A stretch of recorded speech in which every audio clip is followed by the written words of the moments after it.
দেখছেন কাঁঠাল। কাঁঠাল আমাদের রসালো ফল। এই মৌসুমে এই কাঁঠাল আমরা পেয়ে থাকি।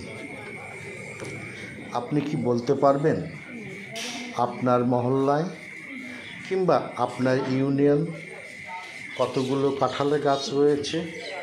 না, নিশ্চিন্তেই বলতে পারি আপনার পক্ষে এটা বলা সম্ভব না। উপজেলা পরিষদের কৃষি বিভাগেও এই ধরনের বাড়ি কোথায়? কাঁঠাল গাছের সংখ্যা এবার কাঁঠাল কেমন হয়েছে তা নির্দিষ্ট আপনি গাছ কাঁঠালের গাছ কয়টা? কিন্তু তিনটে গাছে কতগুলো কাঁঠাল হয়েছে? কাঁঠাল গাছের বাগান কতগুলো আছে কত করে বিক্রি করছেন এগুলো? উপজেলা কৃষি সম্প্রসারণ অধিদপ্তর। এবার কি কাঁঠালের দাম গতবারের চেয়ে বেশি না কম? আমি সবুজ চৌধুরী আপনাদের সঙ্গে আছি। শুনলেন নাজমুলের কথা। দেখছেন এক ভাই কাঁঠাল নিয়ে দাঁড়িয়ে আছেন। তার নাম নাজমুল। তিনি শেরপুর পৌর শহরের উত্তর শাহপাড়া মহল্লার বাসিন্দা। তার গাছে কাঁঠাল ধরেছে, অসংখ্য কাঁঠাল।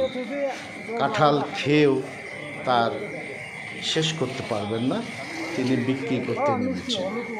ভ্যানে তুলে শহরের বিভিন্ন মহল্লায় বিক্রি করছেন। একটি করে কাঁঠাল 20 টাকা থেকে সর্বোচ্চ 50 টাকা। একটু বড়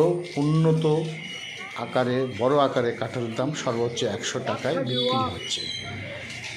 এই মৌসুমে কাঁঠাল ব্যাপকভাবে বিক্রি হয় এই অঞ্চলে।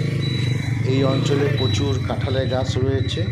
এই কাঁঠাল এই সময় পেকে যাওয়ার সময় তা হাটে বাজারে মহল্লায় ফেরি করে ভ্যানে তুলে বিক্রি হয়ে থাকে। এবার এমনটি হয়েছে। স্থানীয়দের মাধ্যমে জানা গেছে গত বছরের মতো এবারও কাঁঠালের উৎপাদন ভালো হয়েছে। উপজেলা কৃষি সম্প্রসারণ অধিদপ্তরের মতেও এবছর কাঁঠালের উৎপাদনের সংখ্যা বেশি। আসুন এই রসালো মাসে আমরা রসের ফল খাই।